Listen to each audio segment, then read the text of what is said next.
മണി manifestation ചെയ്യാൻ ആഗ്രഹിക്കുന്നവരാണോ നിങ്ങൾ, അല്ലെങ്കിൽ ചെയ്യാൻ തുടങ്ങിയിട്ടുള്ളവരാണോ നിങ്ങൾ എങ്കിൽ ഇത് അറിഞ്ഞിരിക്കൂ.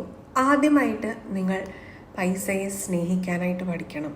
നമ്മൾ വളരെ പ്രാക്ടിക്കലായിട്ടുള്ള ഒരു ലോകത്ത് തന്നെയാണ് ജീവിക്കുന്നത്.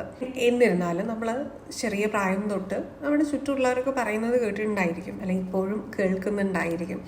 ഈവൻ നിങ്ങൾ പോലും ചിലപ്പോൾ പറഞ്ഞിട്ടുണ്ടായിരിക്കാം, പൈസയിലൊന്നും അല്ല കാര്യം, എത്ര പൈസ ഉണ്ടായിട്ട് എന്താ, പൈസ ഉള്ളവരൊക്കെ സന്തോഷത്തിലാണോ എന്നാണ്. That is A wrong attitude. പൈസ നിങ്ങൾക്ക് വേണമെന്നുണ്ടെങ്കിൽ നിങ്ങൾ ആ പൈസയെ, അതിൻ്റെ വാല്യൂവിനെ മതിപ്പ് കൊടുത്ത് തന്നെ നിലനിർത്തിക്കൊണ്ട് പോവേണ്ടതാണ്. നിങ്ങളുടെ മനസ്സിലുള്ള ആ ഇമോഷന്, പൈസ എന്ന് പറയുന്നതിന് നിങ്ങൾ ഇമ്പോർട്ടൻസ് കൊടുക്കുകയും അതിനെക്കുറിച്ച് പോസിറ്റീവായിട്ടുള്ള കാര്യങ്ങൾ പറയുകയും വേണം എന്നുള്ളതാണ്. ലേൺ ടു റെസ്പെക്റ്റ് മണി. ഈ ലോകം നിയന്ത്രിക്കുന്നത് തന്നെ ഈ ഒരു വസ്തുവിൻ്റെ അടിസ്ഥാനത്തിലാണ്. അത് നിഷേധിക്കാൻ പറ്റാത്ത ഒരു കാര്യവുമാണ്.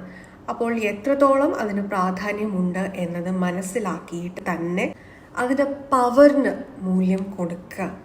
മണി മാനിഫെസ്റ്റേഷന് വേണ്ടിയിട്ട് മഹാലക്ഷ്മി നിങ്ങൾക്ക് തരുന്ന ഗൈഡൻസ് എന്താണ് എന്ന് നമുക്ക് നോക്കാം. ലക്ഷ്മി ദേവി നിങ്ങൾക്ക് തരുന്ന ഒരു ഗൈഡൻസ് എന്താണ് എന്ന് നമുക്ക് നോക്കാം. We got see beauty in all you have. Remedy പറയുന്നത് മൈൻഡ്ഫുൾനെസ് മെഡിറ്റേഷൻ ചെയ്യാൻ വേണ്ടിയിട്ടാണ്. അഫർമേഷൻസ് നിങ്ങൾക്കിത് പറയാവുന്നതാണ്. I see beauty and abundance in all that I have. Okay, yes. എഫക്റ്റീവായിട്ടുള്ള ഒരു മണി മാനിഫെസ്റ്റേഷൻ ടെക്നിക്കിനെ കുറിച്ച് നമുക്ക് പാർട്ട് 2 സംസാരിക്കാം.